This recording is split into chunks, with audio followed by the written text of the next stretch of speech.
Okay, so welcome back. This is part 2 of this section, section 4.2. And here, we're still talking about the mean value theorem and Rolle's theorem. So just remember that in both, you have a function f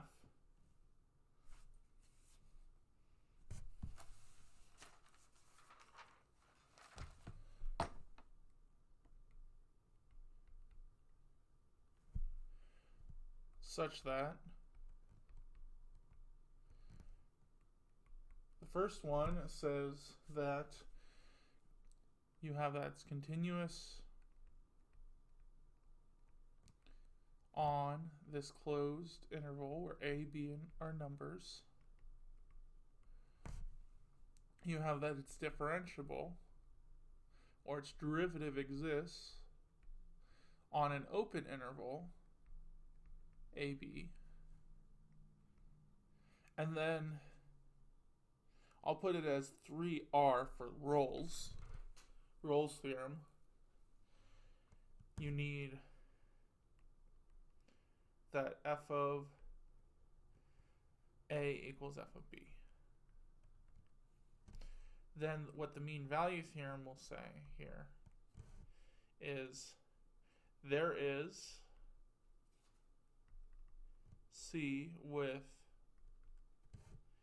A less than C less than B, so that f prime of C is equal to f of B minus f of A over B minus A. For Rolle's theorem, it was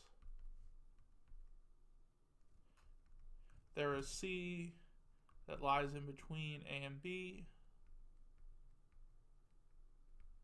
so that the derivative at C is 0. That is, C is a critical number.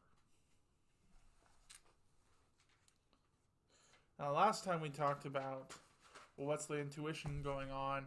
Why is Rolle's theorem a special case of the mean value theorem?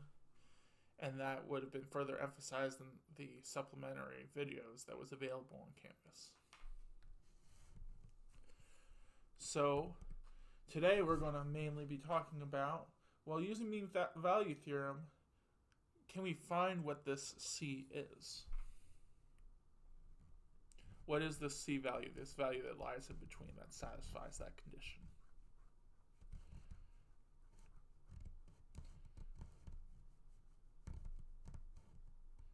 Okay, so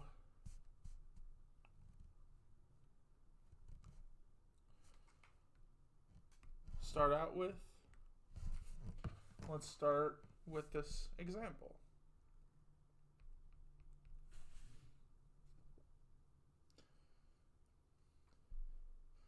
Let's find C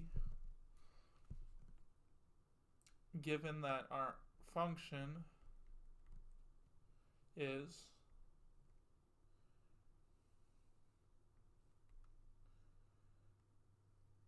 x cubed minus 3x plus 2 on the interval negative 2, 2.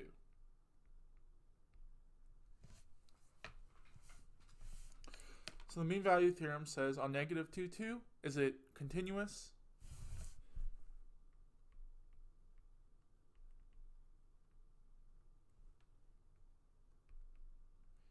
And, well, it's a polynomial, so yes. Is it differentiable on open negative 2, 2? Well, again, polynomials are very nice functions. You can use power rule to get its derivative, which exists everywhere, so yes. So then, there is C with negative 2 less than C less than 2, and f prime of C is equal to f of 2 minus f of negative 2 over 2 minus negative 2.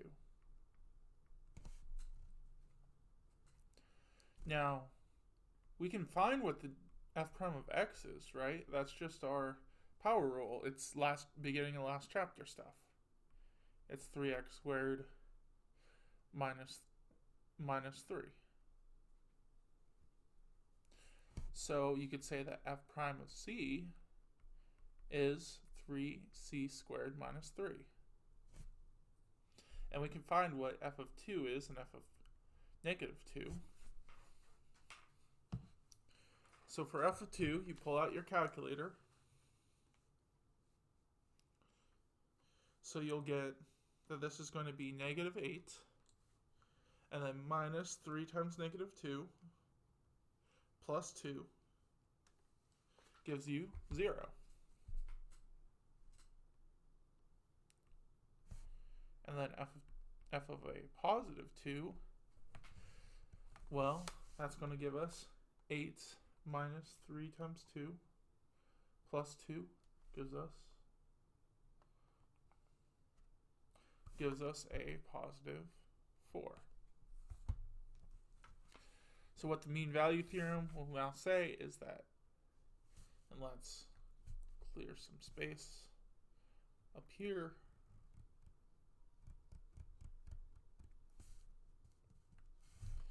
is that 3c squared minus 3 equals, well, on the top you're going to have 4 minus 0 over, and that's going to be a 4, or just 1. Well, that's nice.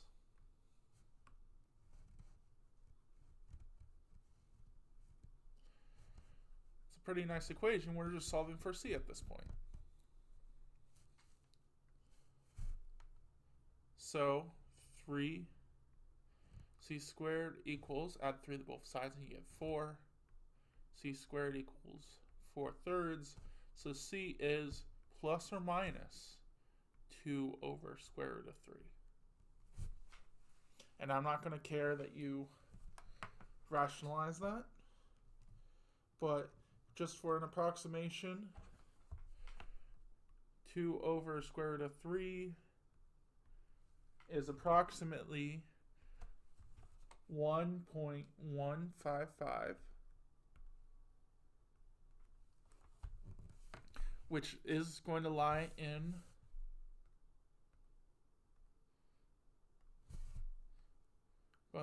this thing, in our domain.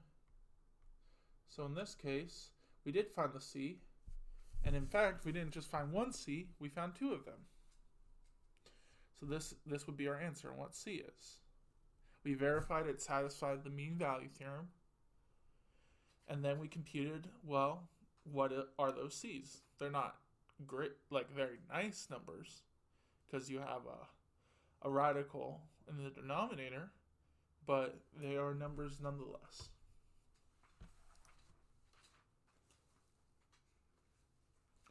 So let's do another example.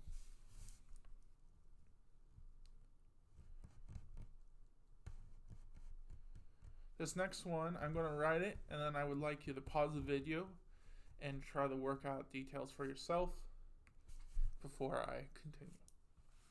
So this next one,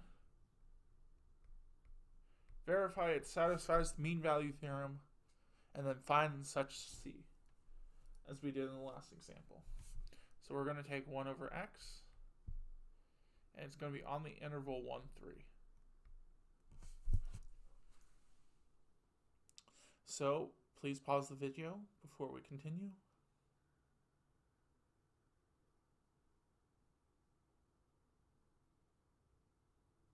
Okay, so I hope you did the problem. First of all, continuous on 1, 3, well, yeah, it's a rational function, and it's defined on that entire interval, so therefore it's going to be continuous. Differentiable on open 1, 3, well, yes. Again, you can take the derivative using the power rule. It's going to be a nice function that only has a discontinuity at 0. So we can use mean value theorem. So there is some C with that lies in between,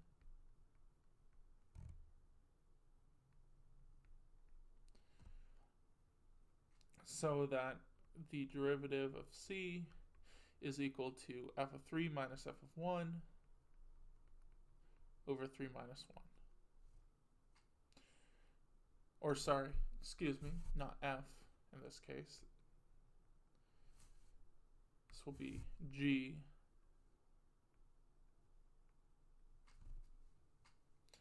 So if you take the derivative of G, you get negative 1 over x squared by power rule,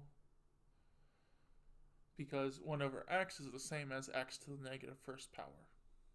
So that means g prime of c is negative 1 over c squared. Now, g of 3 is 1/3, and g of 1 is 1. So what we have here is negative 1 over c squared equals, well, this is going to be 1/3 minus 1 over 3 minus 1, or negative 2/3 over 2, which that's this fraction that we can clear by saying that that's negative 2/3 times 1/2, or negative 1/3. Okay, so we can solve this thing to find our C. Multiply negative 1 to both sides. 1 over c squared equals 1 over 3, or c squared equals 3. That is, c equals plus or minus square root of 3. But look at our domain. Negative square root of 3 is not going to lie in our domain because there's no negative numbers between 1 and 3.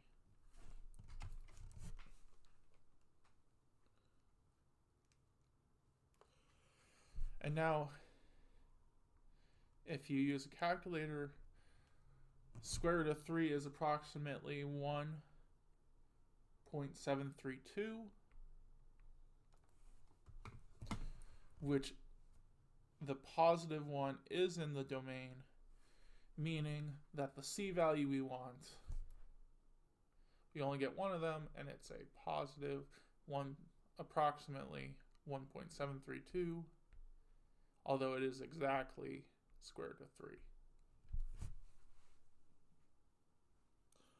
Now you can do a similar thing with Rolle's theorem. Approach it similarly. Say, does it satisfy Rolle's theorem? Okay, then there's some number in between.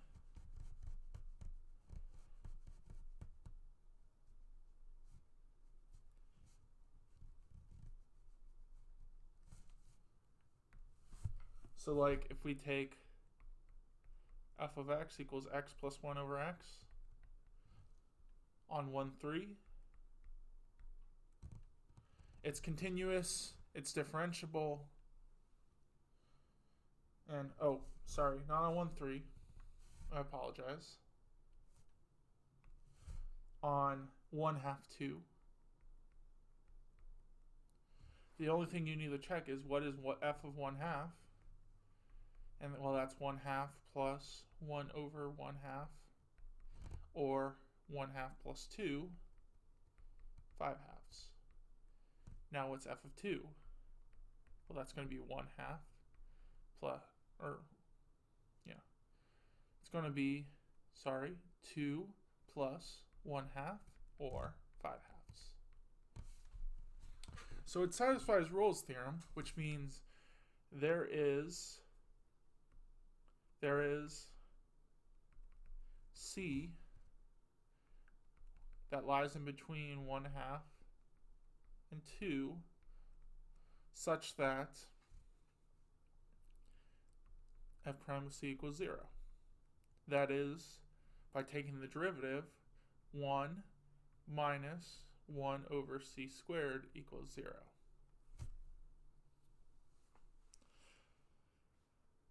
And now this is basically turned into finding the critical numbers. So going back to the first derivative test, can you find what the critical numbers are?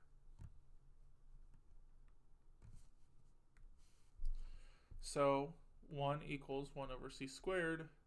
That is, c squared equals 1.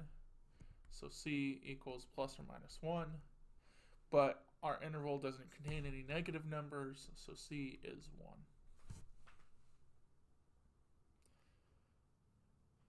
1. And that is what using that for Rolle's theorem gets us.